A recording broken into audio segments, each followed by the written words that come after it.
Law 11. Learn to keep people dependent on you. To maintain your independence, you must always be needed and wanted. The more you are relied on, the more freedom you have. Make people depend on you for their happiness and prosperity, and you have nothing to fear. Never teach them enough so that they can do without you. Transgression of the law. So sometime in the Middle Ages, there were these mercenary soldiers called condottiers.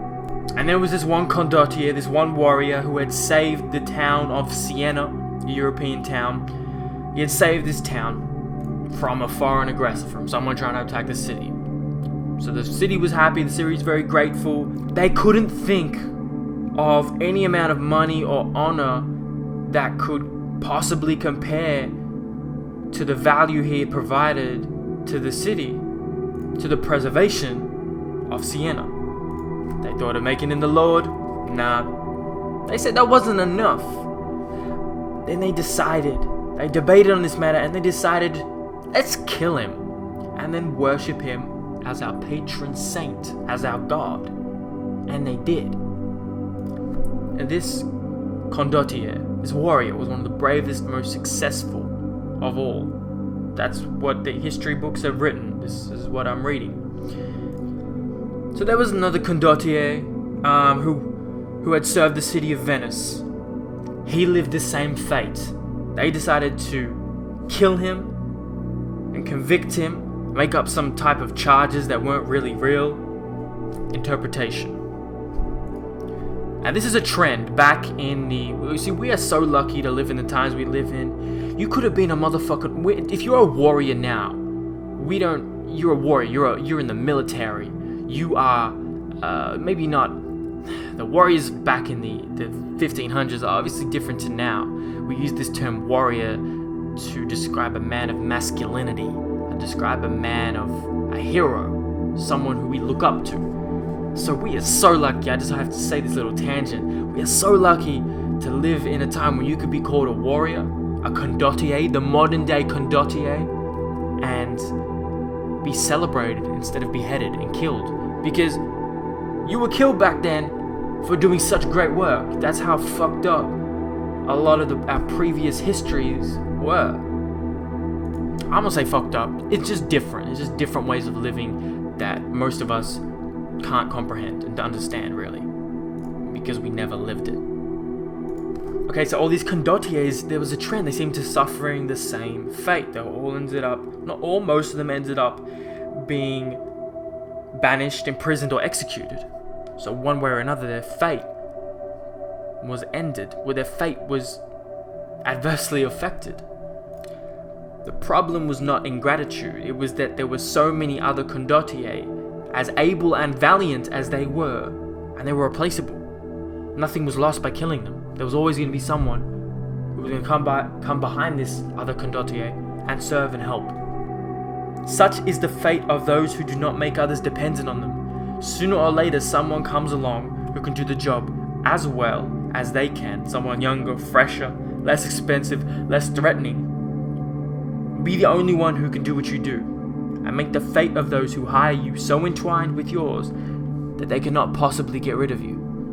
Now that line right there, we're not going to get murdered, executed, or imprisoned usually for being a warrior. Usually, safe to say, we can act as a condottier and not die. But the mistake was, they weren't the only ones doing what they do. They weren't unique. They didn't separate themselves. These condottiers were replaceable. So why keep them? The value attained to these individuals, these warriors, were all the same. You want to relate this to real life. I had a job. I worked in retail. I love clothing and fashion. I had a job in retail. They had just closed the store. So all of the sales assistants were laid off. We didn't have a job anymore. That's fine. Whatever. It happens. I didn't really care. I was excited. I like change. But point is, they didn't need us anymore, right? We had skills in our personality, in our selling capabilities that made us valuable to the company, but we were all on similar levels. If one of us really was exceptional, then they would have kept us. If one of us offered something truly outstanding, then they would do everything in their power to find a way to keep us. Take us to another store, whatever, some other type of job within the company. Now, this happens, this other job was given to our manager. We were not managers, there's only one manager, okay? And this manager, he had a certain skill set and set of experiences that we did not have. He had been at the company the longest. He had been managing the longest. So they moved him to the sister store, meaning another store, another company owned by this very company, if that makes sense. He was moved to another store. He still retained his job as a manager, except within an external company connected to this one.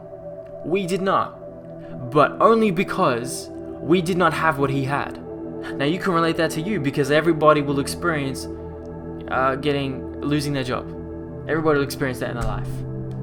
And the difference between those who lose it and those who keep it is really a unique set of skills and experiences you have that others don't. And that in itself is the reason you usually get jobs. If you've ever worked in a retail position or any type of position where you're facing customers, right, you are going to usually get people asking you for a job. You can tell immediately who stands out and who doesn't. Their body language, the way they talk, their appearance, everything. It matters. Imagine lining up 10 guys side by side. All these guys look exactly the same. I'm giving 10 clones of exactly the same person. So the superficiality in appearance is taken the same each way. And we get one woman to pick which man she wants to go on a date with, which man she wants to whatever, right? Which man she's most attracted to. She's gonna pick the one that is the most unique, that she's perceived as the most valuable. Someone with the best skill set and set of experiences. He may have character traits, or we can swap around. It can be a bunch of girls and a man deciding, right? He or she may have a certain characteristics that make them stand out.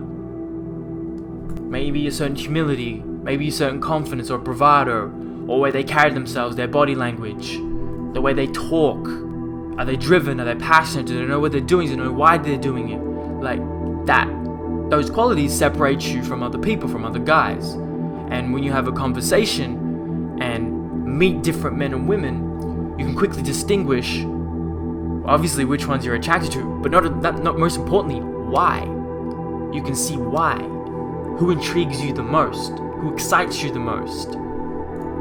So really, I feel like, I ain't no expert in this shit, but I feel like that's pretty much a really important factor to attracting quality people into your life, or a man or woman into your life. Holding a set of values that are unique and outstanding in their own right, that majority of other people do not have. If you create no need for yourself, then you will be done away with at first opportunity. If, on the other hand, you understand the laws of power and make others depend on you for their welfare, if you can counteract their weakness with your own, then you will survive. Keys to power. The ultimate power is the power to get people to do as you wish. When you can do this without having to force people or hurt them, when they willingly grant you what you desire, then your power is untouchable. And the best way to achieve this is to create a relationship of dependence. By menacing yourself so deeply in a person's character, a person's work or business, whatever the situation is, when you menace yourself so deeply, it would only mean a loss of time, money, and effort for someone to replace you. People don't want to do that. People don't want to waste precious time, money, and effort. 3 commodities that we cherish. So, If you have developed that dependency by having something most other people don't have, then you have secured power and influence to get people to do as you wish. And I think that's pretty powerful. Everybody wants the power to have influence over people, to get people to do as they like without really having to say a lot. You create dependency through your skill set, your experiences, through your character, through who you are as a person, through your uniqueness, and you can do this. Louis XVI, the King of France, loved astrology. He kept an astrologer with him, and this astrologer predicted that a lady of the court would die within 8 days, and that prophecy came true. She died. So now Louis, he's terrified. He thinks this man, he can predict when people are gonna die.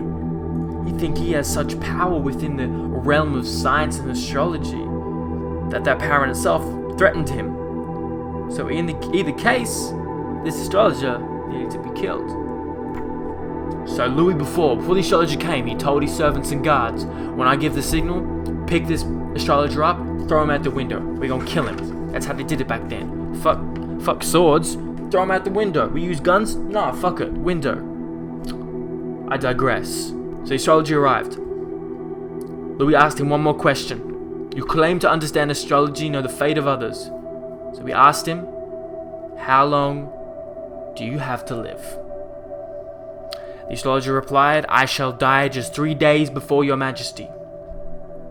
The king's signal was never given. Louis never told the guards to throw him out the window. The man's life was spared. He not only protected this astrologer for as long as he lived, he lavished him with gifts and tended him to the finest doctors. So the astrologer prolonged his life many years. The astrologer actually lived longer than Louis, so he disproved his prophecy by proving his mastery of power and intelligence. But he did this through creating value, creating something that no one else had. He kept Louis dependent on him, the whole Law 11, he kept Louis dependent on him out of fear. Louis wanted to know exactly when he wanted to die. Most people can't relate to that. No one wants to die. Most people don't, but they'd like to know when. This is how the astrologer stayed alive, playing on fear, keeping Louis dependent on him.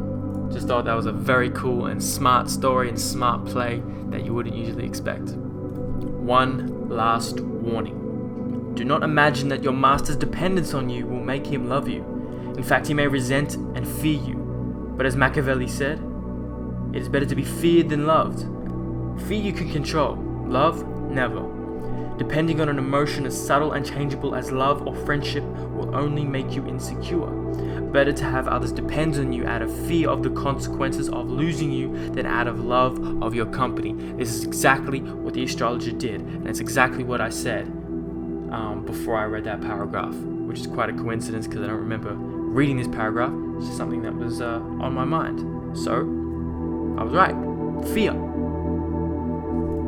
Make people dependent on you out of fear, because love is an emotion that is very, very volatile. Fear is more, I would say, linear. People might disagree with me. It's just what came to my mind now. I think love is much more complicated than fear. And Robert seems to echo that same sentiment. Reversal. The weakness of making others dependent on you is that you are in some measure dependent on them. But trying to move beyond that point means getting rid of those above you. It means standing alone, depending on no one. And no such independence comes without a price. You're forced to isolate yourself. And obviously isolating yourself and being the only one at the top has its own set of risks and dangers and a whole bunch of negatives to it. But I believe in pretty much every situation, we are dependent on something or someone. So I think that's an inevitable thing we just have to accept. Better to place yourself in a position of mutual dependence and to follow the critical law rather than look for its reversal. As Law 11, learn to keep people dependent